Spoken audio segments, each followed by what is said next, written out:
मेरे विचार से हमारे देश में सरकारी नौकरी पेशा लोगों के न्यूनतम वेतनमान निर्धारण की आवश्यकता नहीं, अपितु अधिकतम वेतनमान के निर्धारण की आवश्यकता है।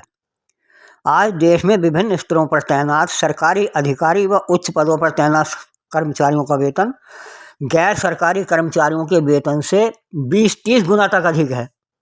उसे कम करके गैर सरकारी कर्मचारियों के बराबर कर दिया जाना चाहिए। देश की वर्तमान स्थिति के आधार पर सरकारी व गैर सरकारी अधिकारियों व कर्मचारियों का अधिकतम वेतनमान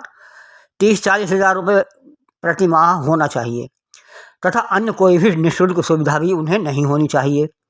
हाँ, महंगाई के साथ उनका महंगाई भत्ता बढ़ना चाहिए।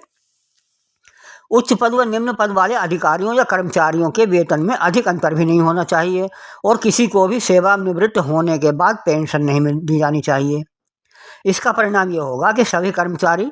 संपन्न होंगे तथा नौकरी पाने हेतु रिश्वत पर भी रोक लगेगी।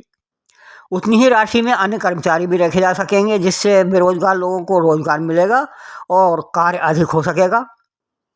सरकार द्वारा इन सरकारी अधिकारियों व कर्मचारियों को अधिक वेतन देने से देश के आम आदमी पर विपरीत असर पड़ता है, अर्थात गरीब आदमी और भी गरीब होता चला जाता है। उदाहरण के रूप में यदि एक किसान द्वारा धान की पराली अथवा भूसा जला देने से पूरे वायुमंडल में प्रदूषण बढ़ता है और उससे समस्त विश्व के प्राणियों के स्वास्थ्य पर बुरा प्रभाव पड़ता है, तो उसी प्रकार एक सरकारी वेतनभोगी को बड़ी रकम वेतन अथवा सेवानिवृत्ति के बाद पेंशन के रूप में देने से उपभोक्ता के रूप में देश के हर नागरिक पर असर पड़ता है, क्योंकि देश का हर व्यक्ति सामान खरीदने के समय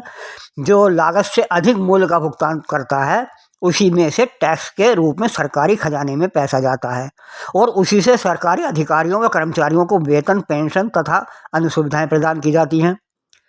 वास्तव में देखा जाए तो लाखों रुपयों का वेतन आदि पाने वाले सरकारी नौकर आम आदमी की मेहनत से सुविधाएं प्राप्त करते हैं। इन आम आदमियों में एक रिक्शा चालक व दिहाड़ी मजदूर भी शामिल है, क्योंकि वो भी अपनी दैनिक आवश्यकताओं की पूर्ति हेतु जो सामान दुकान से खरीदता है उसमें सरकारी टैक्स भी शामिल होता है, जिससे इन सरकारी नौकरों का अच्छा खासा भुगतान किया जाता है।